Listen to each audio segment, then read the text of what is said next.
Well, hello guys. We're back again here to do your craft for Sunday. And Mother Nana's here with me too. I'm here. And we're going to create a church. Now, you're going to get baggies tomorrow that you can pick up at the church. And they will have some popsicle sticks in it. Or some pipe cleaners for you to build your church out of. You will need to get some glue, either your glue stick that you brought home last week or some tacky glue or some school glue. That's the things that you're going to need. And then you're going to need maybe some magazines, or we took some old cards and cut them up.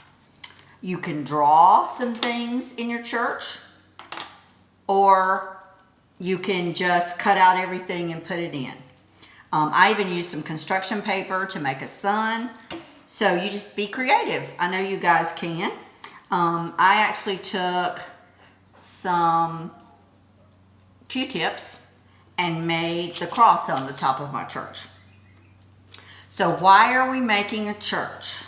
Well, maybe your parents have told you that we are all creating a church in our house, which is called a house church. And they're looking for items for their home altar. So this, when you're finished, can go on your home altar. Now, I'm going to go ahead and glue my things on in my church that I think represent the things that God created for us and made for us. And these are the things that are holy and to me that I want in my church.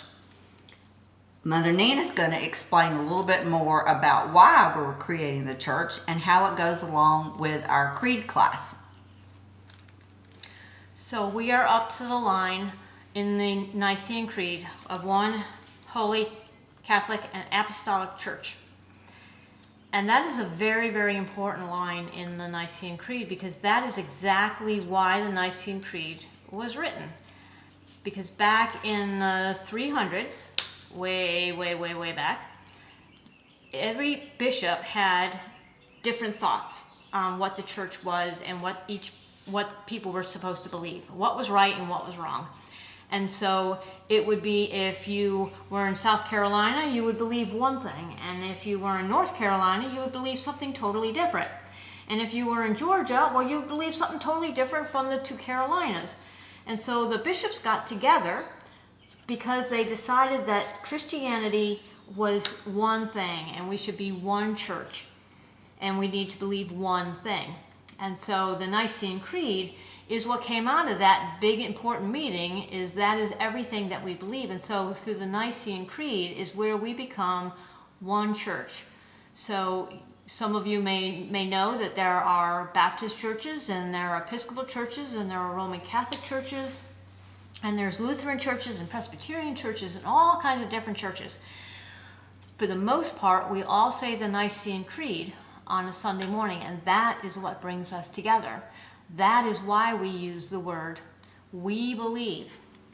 Now, you're going to notice something very, very important in the weeks to come, because in morning prayer, we're not going to say the Nicene Creed. In morning prayer, we say the Apostles' Creed, the one that says, "I believe." And I need you all to go to your parents and explain to them why we say the Apostles' Creed in morning prayer instead of the Nicene Creed. And I'm going to just give you a little bit of a reminder.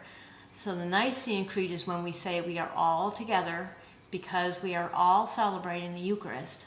And in morning prayer, we are in our own houses, and we won't be celebrating the Eucharist. And so that's why we say "I," because we're in our own houses and we're speaking for ourselves. In the Nicene Creed, we say it on Sunday mornings and we're all together, and so we say "we believe." So in your churches, when we come to church to thank God for all the things that He's given us. And so what I really want to encourage you to do is to fill your churches with things that you are thankful for, that you think that God created and that you find great enjoyment, especially in this time when things are not all particularly happy. And so in my church, I have built mine out of popsicle sticks. And I have put in a picture of my daughters when they were little girls. And so I give thanks to them because God created them for me. And so they represent my family. And so you all might be able to take an old photograph. Make sure you ask Mom and Dad first. But you might be able to take an old photograph and cut it up so you can put it in. And in mine, I have a puppy dog because she's outside right now, but you might hear Pugsley whining in the background. I know you heard her last week, but she's also whining here today because she wants to come inside and have all kinds of fun with me and Miss Terry. But she's not very good at cutting and gluing yet, so we're going to leave her outside. So what else are you putting in your church, Miss Terry?